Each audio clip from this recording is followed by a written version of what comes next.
नमस्कार, खबर प्रधान देख रहे हैं आप और मैं हूं आपके साथ संगीता श्रीवास्तव। देखिए, बिहार के नए मुख्यमंत्री के रूप में सम्राट चौधरी ने अपनी कुर्सी संभाल ली है और आते ही ताबड़तोड़ कुछ ऐसे फैसले लिए जिसके बाद उनकी तुलना उत्तर प्रदेश के योगी आदित्यनाथ से की जाने लगी। आपको याद होगा, ऑपरेशन मजनू उत्तर प्रदेश में सबसे पहले योगी बाबा के राज्य में शुरू किया गया था।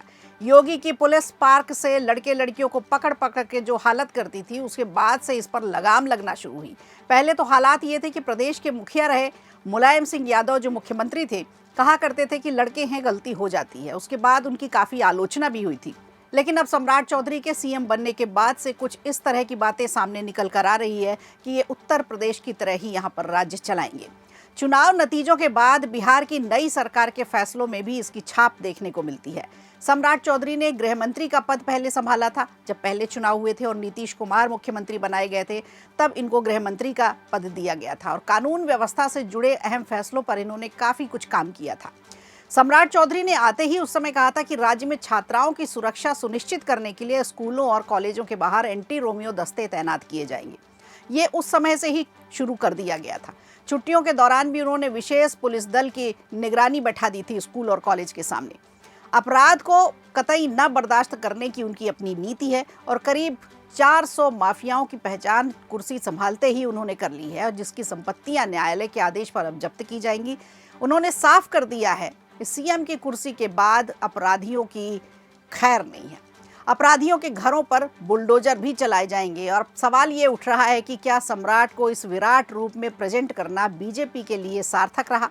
सवाल ये भी है कि क्या बिहार के पूर्व मुख्यमंत्री नीतीश कुमार की राजनीति में महिलाओं के लिए जो योजनाएं चलाई जा रही थी, जो कल्याणकारी योजनाएं थी, महिला सशक्तिकरण को लेकर के जो बातें थी और खासकर शराबबंदी, ये कुछ ऐसे तरीके थे जिसके सहारे नीतीश कुमार ने एक लंबी पारी बिहार में खेली।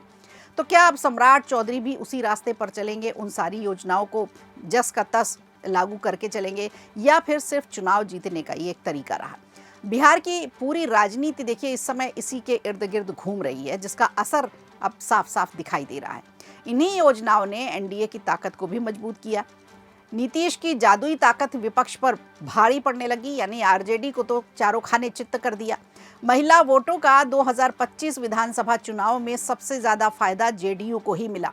नीतीश कुमार के वोट शेयर की बात करें अगर, तो 3.5% का उछाल देखा गया। पिछले विधानसभा चुनाव में जेडीयू को 15% से ज़्यादा वोट मिले थे, जबकि 2025 के चुनाव में उसका वोट प्रतिशत बढ़कर 18.8% से ज़्यादा भी आया।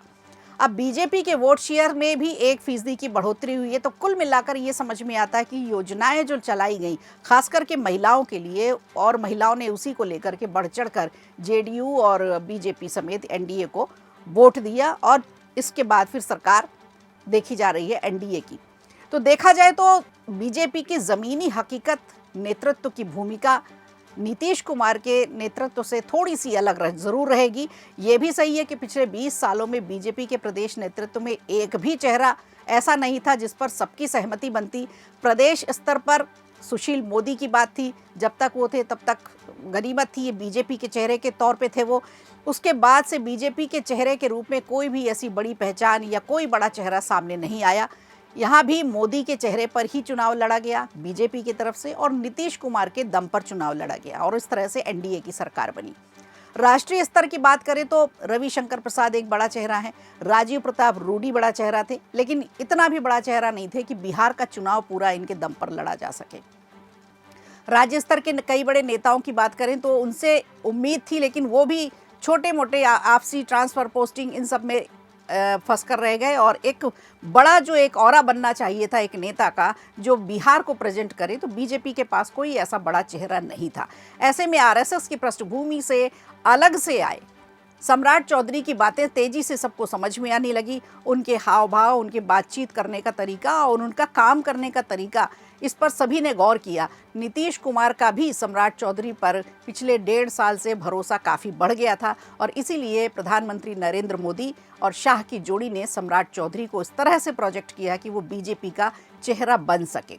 अमित शाह ने सम्राट चौधरी के विधानसभा क्षेत्र में सार्वजनिक मंच से ऐलान कर दिया कि आप सम्राट चौधरी को जिताएंगे तो हम उन्हें बड़ा आदमी बनाएंगे, और शाह ने अपनी बात पूरी की और सम्राट को बिहार का बड़ा आदमी बना दिया।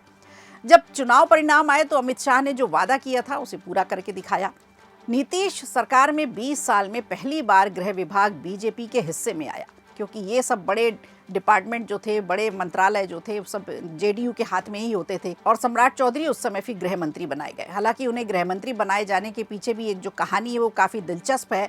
चुनाव के समय शाह ने पहले ही साफ कर दिया था, 2025 के जब चुनाव होने थे और जब बातचीत चल रही थी, कई समीकरण बैठाए जा रहे थे, सहमतियां बन रही थी, तो उस समय ही अमित शाह ने कह दिया था कि मुख्यमंत्री तो नीतीश कुमार ही होंगे, लेकिन गृह विभाग बीजेपी के पास होगा, और सम्राट चौधरी को उन्होंने गृह मंत्री बनाया था। तो इस तरह से गृह मंत्री का पद डिप्टी सीएम के साथ साथ उनके पास आ गया था। तो उस गृह मंत्री के पद आने के बाद भी उनके कामों पर निगरानी रखी गई, नज़र रखी गई, और उन्होंने उस बात को साबित करके दिखाया कि वो सीएम पद के लिए दावेदार सही है। सम्राट चौधरी जातीय समीकरण के हिसाब से भी इस पद के लिए बिल्कुल फिट बैठ रहे थे। असल में बिहार में कुर्मी और कोयरी समीकरण जो है उसे लवकुश समीकरण कहा जाता है, सबसे प्रभावी समीकरण है, और 26 सीटें केवल इसी समाज से आई हैं। तो दावेदार तो सम्राट चौधरी थे ही। नीतीश कुर्मी समाज से आते हैं और सम्राट चौधरी कोयरी समाज से आते हैं।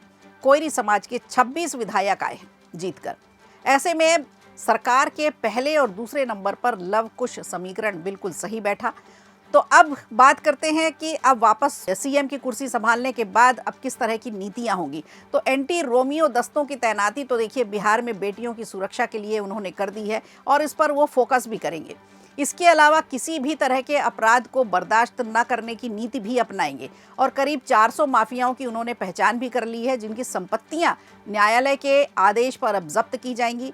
अपराधियों के घर पर बुलडोजर चलाया जाएगा, इसीलिए इन्हें यूपी के बाबा की तरह बुलडोजर बाबा कहा जाने लगा है। तो हिंदूवादी छवि, उसके साथ साथ चुनाव के दौरान सम्राट चौधरी का एक विराट रूप जो प्रोजेक्ट किया एनडीए की सरकार ने, बीजेपी ने, अब ये कितना सार्थक होगा ये आने वाले समय में ही पता चल पाएगा कि सीएम की कुर्सी पर बैठकर सम्राट चौधरी किस तरह से डिसीजन लेंगे, किस तरह से विकास करेंगे और बिहार को एक नया नवेला प्रदेश बनाने के लिए किस तरह से अपनी नीतियां अपनाएंगे। सबकी नज़र फिलहाल इसी पर रहेगी। वीडियो अच्छा लगा हो तो लाइक कीजिए, शेयर कीजिए और कमेंट बॉक्स में हमें ज़रूर बताइए।